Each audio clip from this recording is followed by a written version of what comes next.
A former Pakistani ambassador to China told Xinhua in a recent interview that there is no one-size-fits-all form of democracy.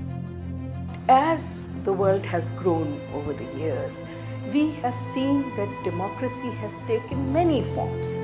So there is no one-size-fits-all as far as governance and democracy is concerned. So you can't really say that there is one kind of democracy or one kind of system of democracy that will be good for all the countries or for the rest of the world. The United States convened the second so-called Summit for Democracy Tuesday through Thursday. The Pakistani veteran diplomat said that in attempts to enforce its hegemony, the US has exported wars in the name of safeguarding democracy, which is definitely not democracy. Look what happened in Iraq, Syria.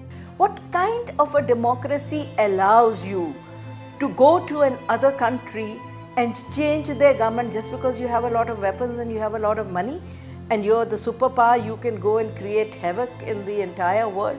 That's not democracy.